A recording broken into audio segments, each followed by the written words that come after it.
warahmatullahi wabarakatuh. Saya Dian Pratiwi, calon guru penggerak angkatan 9 dari SMA Negeri 1 Galis, Pamekasan. Pada kesempatan kali ini, saya akan melakukan proses wawancara dengan kepala sekolah untuk memenuhi tugas demonstrasi kontekstual modul 3.1 terkait pengambilan keputusan berbasis nilai-nilai kebajikan khususnya bagi pemimpin sekolah. Selamat menyaksikan. Bersatu dalam perbedaan, berpegang tangan dan berlari. Assalamualaikum warahmatullahi wabarakatuh. Waalaikumsalam warahmatullahi wabarakatuh. Bagaimana kabarnya Ibu Titin? Alhamdulillah baik Dian.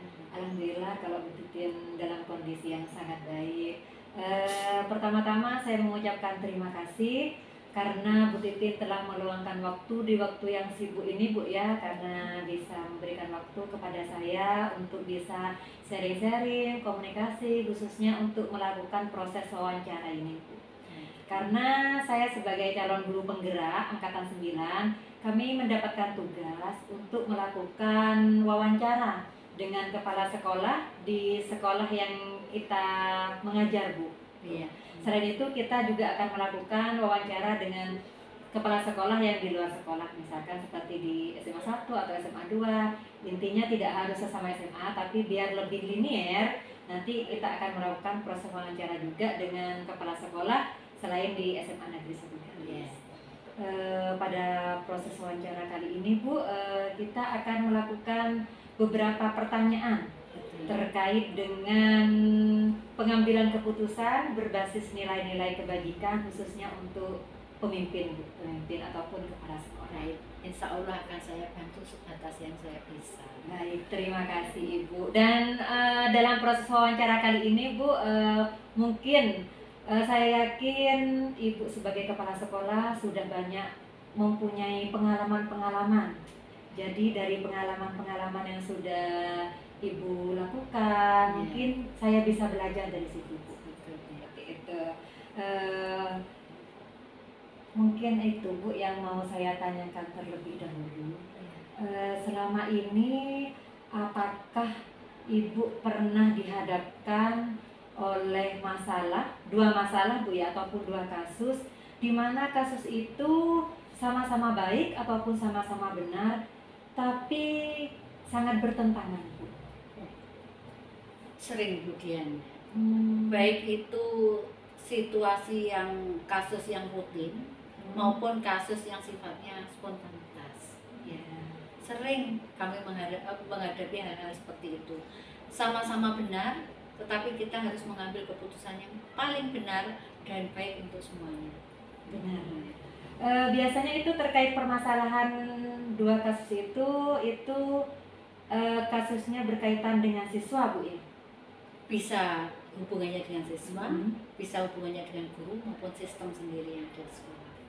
Dalam penanganan kasus itu pihak-pihak mana saja Bu misalnya yang Ibu ikut terlibat, misalkan ikut dilakukan musyawarah ataupun kerjasama pihak-pihak yang terlibat mungkin Bu? Misalnya hubungannya dengan siswa, bisa jadi dengan guru, bisa jadi dengan sistem. Yang paling sering muncul yang sifatnya itu rutin itu masalah PPDB. Oh, PPDB. PPDB itu kadang semuanya baik, tetapi kita harus mengambil yang terbaik dan bagus untuk semuanya, untuk siswa sendiri, untuk guru dan untuk sistem. Nah itu perlu langkah-langkah yang harus kita ambil dan itu harus hati-hati dan cermat.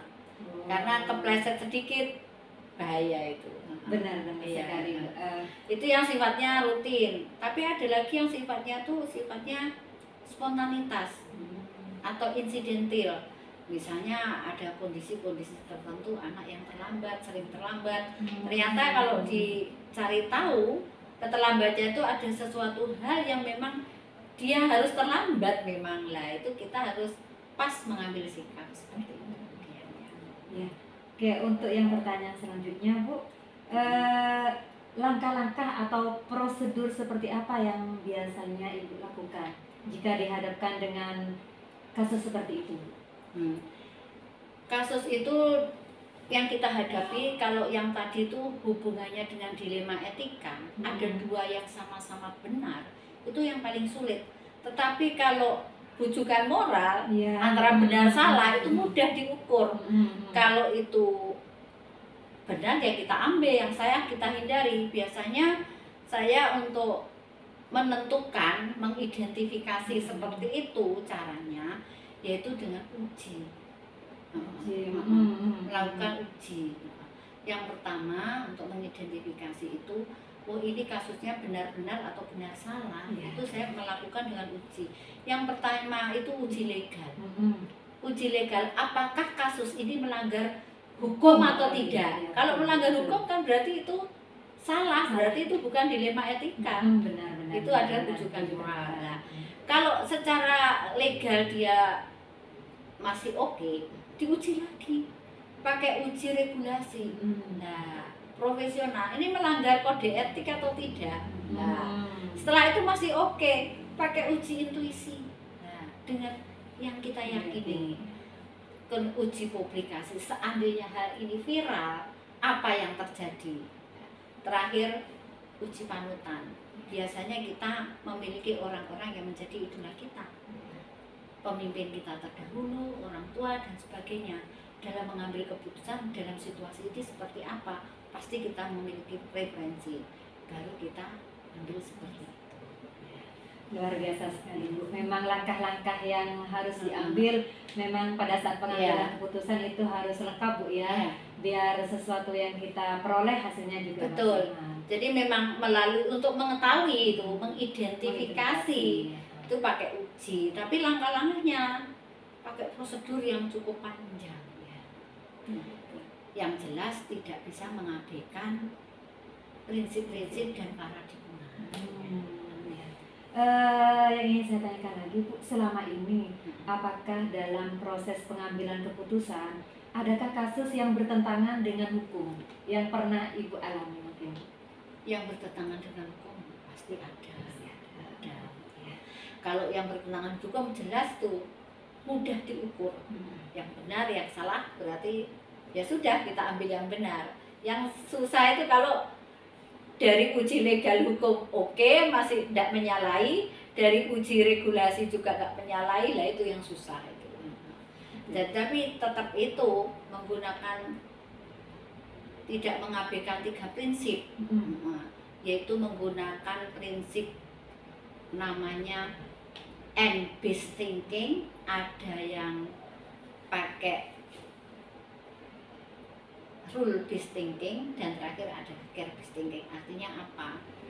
Kita berpikir, kalau and-based thinking, kita berpikir dari kebermanfaatan, manfaat akhir dan memenuhi hajat hidup orang banyak. Nah, itu yang penting. Itu yang menjadi prioritas utama. Jadi kita harus menggunakan prinsip itu. Apakah kalau diambil ini pengaruhnya terhadap hasil akhir untuk orang banyak atau tidak? Yang kedua itu rule based thinking lah. Ini menyalahi aturan yang disepakati dan berlaku atau tidak.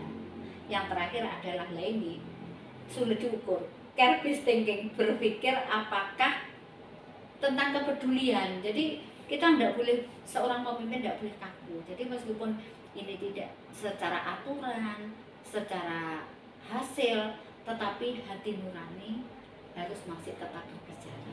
Nah itu yang susah. Betul. Mungkin Bu ada tantangan tersendiri selama ini pada saat Ibu mengambil keputusan. Tantangan mungkin ada. Karena kalau melihat paradigma dalam mengambil keputusan itu kan ada antara individu dengan masyarakat. Betul. Ini untuk secara individu atau pengaruhnya dengan orang banyak. Yang kedua, antara keadilan dengan kasihan. Nah itu kita harus adil. Tapi kalau melihat dari apa itu tadi, care based thinking tadi, punya apa kepedulian, kadang kita lemah di situ. Kemudian ada antara kebenaran dengan kesetiaan. dan terakhir adalah jangka pendek dengan jangka panjang. Jadi kita ngambil keputusan itu bukan untuk jangka pendek saja, sebaiknya untuk jangka panjang. Yang paling menantang bagi saya itu kalau saya disuruh memilih antara kebenaran dengan kesetiaan, yang mana saya sebagai pimpinan punya pimpinan juga yang saya harus loyal dan setia. Tetapi di satu sisi kadang data dan fakta yang ada itu tidak mendukung untuk kita setia, lah itu tantangan bagi saya. Nah itu terakhir ya itu tetap pakai uji panutan lah itu. Jadi semua aspek misalnya dari prinsip, paradigma, semuanya itu menyatu untuk dalam apa kita mengambil keputusan. Lebih-lebih langkah-langkahnya tadi, di mana kita harus tahu pertama mengidentifikasi apakah ini dilema etika atau kan bujukan moral. Kemudian yang kedua apa mencari tahu orang-orang atau faktor-faktor apa yang menyebabkan. Ketiga mengumpulkan data yang mendukung. Setelah itu ada yang setelah kumpulkan data melakukan uji, kemudian mengambil resolusi, kemudian selanjutnya sampai kepada yang kita harus mengambil satu keputusan. Dari keputusan itu kita lihat apakah perlu adanya tindak lanjut. Selama ini mungkin dalam kurun waktu 1 tahun ini Bu, antara kasus dilema etika sama bujukan moral dalam 1 tahun ini Bu, yang lebih sering dialami atau pengambilan keputusan yang sering Ibu lakukan selama ini antara dilema etika sama bujukan moral lebih sering mana Bu? Kalau di SMA Negeri 1 Galis ini lebih banyak yang dilema etika. Mungkin untuk sekolah-sekolah yang kota mungkin karena pernah saya berdinas di sekolah yang kota, itu antara dilema etika dengan bujukan moral, itu bujukan moral yang lebih banyak. Karena di sana untuk penerapan suatu aturan lebih tegas. Kalau di sini harus banyak mempertimbangkan intuisi dan tadi care based thinking, kepedulian. Karena kondisinya memang beda. Benar. Ibu benar sekali. Yang untuk yang selanjutnya Bu, apakah Ibu memiliki sebuah jadwal tertentu dalam sebuah penyelesaian kasus dilema etika tadi, atau apakah Ibu langsung menyelesaikan di tempat, ataupun juga Ibu memiliki sebuah jadwal untuk menyelesaikannya? Maksudnya di sini Bu, apakah pada saat menerima laporan kasus di hari itu juga, apakah langsung Ibu diselesaikan, apa masih menunda di hari berikutnya untuk menunggu komunikasi antar wali kelas ataupun dengan guru, apakah di hari itu juga langsung diselesaikan? Kalau kasusnya sifatnya itu rutin, misalnya kayak PPDB tadi, PPDB itu setiap tahun pasti ada dan pasti ada permasalahan yang harus kita selesaikan hubungannya dengan dilema etika tadi. Biasanya saya secara rutin melakukan pertemuan dengan panitia, dengan yang panitia itu ada Bapak Sek, staf, bendahara, sama kurator. Biasanya hal-hal yang mungkin terjadi dengan kondisi situasi sekarang, prediksinya apa, kita siapkan. Nah, tetapi untuk kasus-kasus tertentu yang sifatnya insidental atau spontanitas, itu juga saya penangannya ya ada yang langsung. Kalau memang itu saya lihat itu lebih menuju ke bujukan moral, itu bisa langsung diselesaikan spontan. Tetapi kalau arahnya setelah saya lakukan uji tadi, ternyata itu kok dilema etika, berarti saya harus melalui prosedur tadi. Saya harus mengidentifikasikan, oh ini dilema etika, berarti saya mengumpulkan orang-orang siapa yang terlibat, faktor-faktor apa yang menyebabkan, baru kemudian harus pakai metode ilmiah tadi. Kalau saya menyebutkan tuh mirip metode ilmiah yang ada di pelajaran IPA, itu kita ikuti. Tentu saja tidak bisa langsung, karena apa? Butuh kehati-hatian untuk dilakukan. Jadi kalau rujukan moral mungkin bisa langsung, ini sudah menyalahi aturan, nggak sesuai, berarti ini salah, ini benar. Tapi kalau benar-benar kita harus melalui prosedur tadi 9 langkah. Betul Bu. Untuk yang selanjutnya Bu, adakah seseorang atau faktor-faktor apa yang selama ini mempermudah atau membantu Ibu dalam pengambilan keputusan? Kalau faktor itu hubungannya dengan jam terbang. Ya. Semakin banyak kita semakin lama kita melakukan kegiatan atau tugas kita, khususnya kita sebagai guru ya, dan saya sekarang pemimpin pembelajaran, semakin jam terbangnya semakin banyak, berarti banyak hal-hal yang harus kita hadapi, otomatis itu menjadi terasa. Intuisi kita juga semakin tajam, kemampuan kita mengukur juga semakin presisi. Nah, itu jelas itu jam terbang ya. Kemudian kapasitas berpikir itu juga berpengaruh. Yang kedua itu panutan pasti ada. Yang pertama orang tua saya. Kebetulan saya memiliki orang tua yang luar biasa, cara mendidiknya dan cara mengambil keputusannya itu sering menginspirasi saya. Saya ada juga pemimpin, saya dulu punya kepala sekolah terdahulu. Itu cara mengambil keputusan, ada beberapa hal yang bisa saya ambil. Jadi panutan itu penting. Jadi dalam pengambilan keputusan mesti ada faktor-faktor pendukung ya Bu, Iya. supaya keputusan yang kita ambil itu benar-benar keputusan yang sesuai dengan harapan kita. Betul. Dan khususnya bermanfaat bagi orang lain dan tidak merugikan orang lain. Benar. Baik, untuk yang terakhir Ibu, pembelajaran apa yang bisa Ibu ambil ataupun Ibu petik dalam pengalaman pengambilan keputusan Bu? Iya. Selama ini Ibu lakukan. Jadi dalam mengambil keputusan memang kita harus tetap bisa cepat, secepatnya harus, tetapi tidak boleh gegabah. Harus melalui prosedur-prosedur yang ada. Cuma kalau dibaca sepintas, kalau melalui prosedur kapan selesainya. Tetapi kalau dengan jam terbang dan kapasitas berpikir yang luas, di prosedur itu secara otomatis. Jadi identifikasi dengan melihat, mendengar langsung teridentifikasi. Terus dengan berbicara dengan teman, kita langsung menemukan apa faktor-faktornya dan seterusnya. Jadi yaitu artinya memang dalam mengambil keputusan itu perlu berlatih. Jadi kejadian-kejadian kecil itu sebetulnya adalah bagian dari latihan. Jadi mengambil keputusan itu harus hati-hati dan tidak boleh gegabah supaya hasilnya baik untuk diri kita, orang lain dan sistem yang kita pilih. Luar biasa sekali Ibu. Pertanyaan yang sudah saya berikan sama Ibu Titin sudah Ibu jawab dengan sangat maksimal, sangat luar biasa, dan tentunya saya berterima kasih sekali.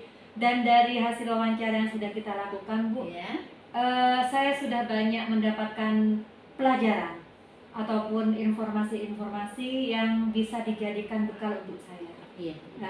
Dan mungkin selain dari proses wawancara ini, mungkin saya akan lebih banyak lagi belajar sama Ibu, karena setelah saya amati dari jawaban Ibu tadi benar-benar luar biasa, malah melebihi dari kapasitas saya Bu, beneran. Nanti di lain waktu mungkin akan saya wawancara lagi sama Ibu, memperdalam lagi, karena dari hasil tadi itu pengalaman Ibu luar biasa. Benar kata Bu Titin, pengalaman dan jam terbang itu sangat perlu. Dan itu mungkin bisa saya simpulkan, ketika kita akan menganalisis sebuah kasus, mungkin kita terlebih dahulu harus mengetahui apakah kasus itu termasuk dilema etika atau bujukan moral Bu ya. Misalkan nanti kasus itu termasuk dalam dilema etika, kita harus melalui beberapa prosedur. Ada 9 langkah prosedur, juga harus melalui uji-uji yang tadi sudah Ibu sebutkan juga. Kalau misalkan kasus itu berkaitan dengan bujukan moral, mungkin pada saat itu juga spontanitas bisa kita laksanakan Bu ya. Dan selain itu tidak lupa juga kita harus melakukan koordinasi ataupun kerjasama dengan berbagai pihak. Betul. Khususnya pihak yang terkait dengan masalah yang sudah situasi yang terjadi. Terima kasih Ibu Titin atas waktunya. Wawancara ini sangat bermanfaat bagi saya. Semoga saya bisa mendapatkan ilmu dan informasi yang sudah Ibu berikan. Terima kasih atas waktunya. Mungkin cukup sampai di sini Bu ya. Saya tutup wawancara ini. Wassalamualaikum warahmatullahi wabarakatuh. Waalaikumsalam warahmatullahi wabarakatuh. Singkirkan egomu, oh kawan. Assalamualaikum warahmatullahi wabarakatuh. Waalaikumsalam warahmatullahi wabarakatuh. Bagaimana kabarnya Bapak Sigit? Alhamdulillah sehat. Alhamdulillah Pak, kalau kondisi Bapak dalam keadaan sehat, semoga kedepannya Pak Sigit semakin sehat dan diberikan kelancaran rezeki Bapak ya. Iya, amin. Pertama-tama saya ucapkan terima kasih Bapak karena Pak Sigit sudah bisa meluangkan waktu untuk saya agar saya bisa melakukan komunikasi dan wawancara dengan Pak Sigit. Iya. Karena ini merupakan tugas dari CGP Bapak terkait dengan tugas demonstrasi kontekstual di modul 3.1, di mana kita diberi tugas untuk melakukan wawancara dengan kepala sekolah, baik kepala sekolah di sekolah induk maupun di sekolah yang lain. Nah kebetulan saya memilih SMA Muhammadiyah untuk melakukan wawancara dengan kepala sekolah. Wawancara ini terkait dengan pengambilan keputusan Bapak yang berdimensi tentang nilai-nilai kebijakan khususnya untuk pemimpin ataupun kepala sekolah. Mungkin pertanyaan yang pertama yang akan saya ajukan, apakah selama ini pernah enggak Pak Sidik itu dihadapkan dengan kasus di mana kasus tersebut menurut kita itu baik Bapak ataupun benar, tapi itu bertentangan Pak. Misalkan seperti kasus yang berhubungan dengan dilema etika ataupun bujukan moral. Ya pernah Bu. Kebetulan kalau di sekolah ini mungkin tidak hanya siswa tapi juga guru.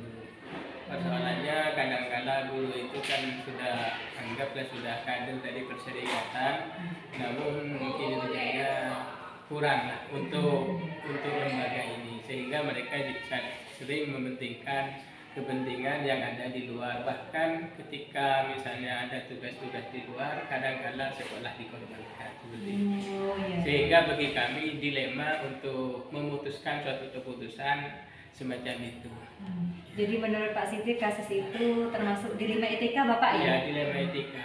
Biasanya dalam pengambilan keputusan terkait dengan kasus tersebut, Bapak Sidik melibatkan siapa Bapak di sekolah ini ataupun di luar sekolah Bapak mungkin? Karena berhubungan dengan guru, kemudian di lembaga Muhammadiyah itu karena di bawah yayasan Majelis Dikdasmen, Majelis Pendidikan Dasar dan Menengah, maka kami harus konsultasi terlebih dahulu ke Majelis Dikdasmen, sehingga saya tidak bisa memutuskan sendiri. Ketika saya memutuskan sendiri, maka saya kadang-kala jadi pembicaraan di warga perserikatan, sehingga kami tidak bisa memutuskan, harus ada kesepakatan dengan Majelis Dikdasmen karena lembaga ini di bawah naungan Majelis Dikdasmen.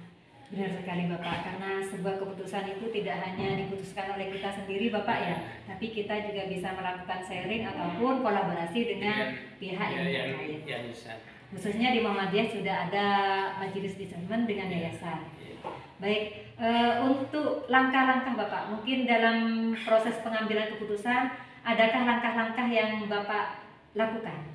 Ya, langkah-langkahnya saya akan menyampaikan fakta-fakta yang terjadi di lapangan. Misalnya si A, kemudian saya laporkan ke pihak majelis. Setelah itu maka saya akan mengambil keputusan sesuai dengan kesepakatan Majelis Dikdasmen yang ada di Muhammadiyah. Oke, langkah pertama yang akan dilakukan Pak Sidik mungkin mencari fakta-fakta ya Pak ya? Mendata fakta-fakta yang ada, yang terjadi, yang hal itu menyangkut peristiwa bagi guru A misalnya. Maka itu yang didata dulu terlebih dahulu. Kemudian dari hasil pencatatan dianalisa, setelah dianalisa maka kemudian kami akan mengajukan ke pihak Majelis Dikdasmen. Gitu. Baik Pak, intinya mendata fakta-fakta ya Bapak ya.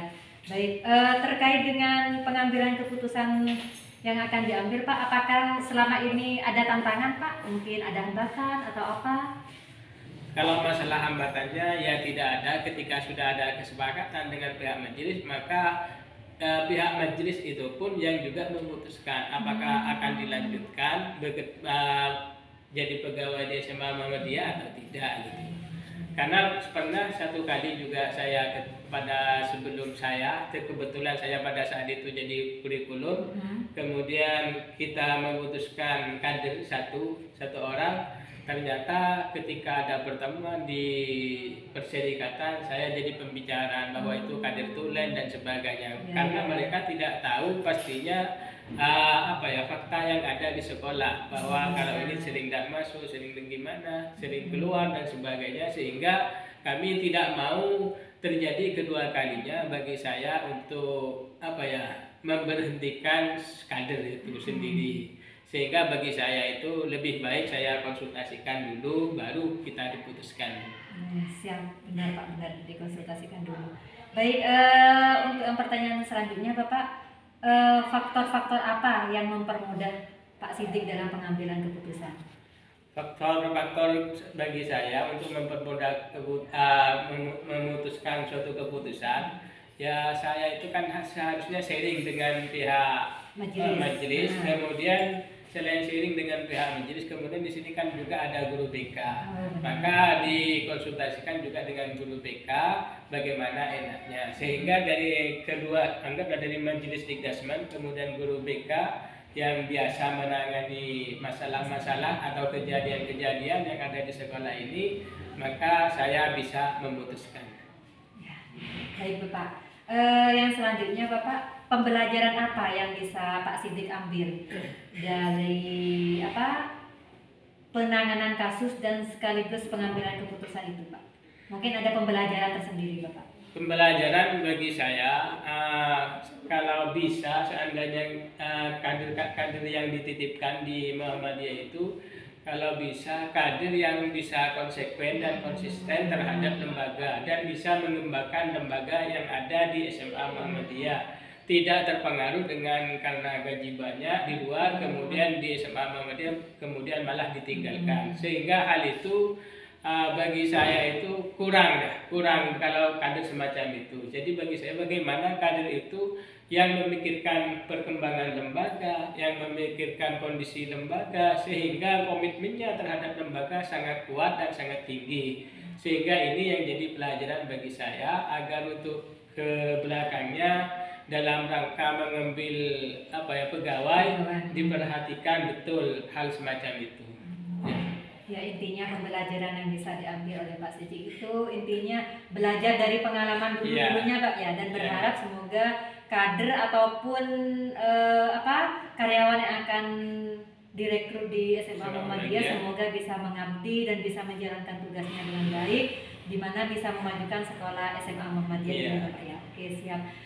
Dari hasil wawancara ini mungkin bisa saya simpulkan Bapak bahwa memang selama ini antara kasus dilema, etika dan bujukan moral itu selalu ada di mana-mana di sekolah, mesti ada Bapak ya. Tapi yang paling kita sering alami mungkin di dilema etika.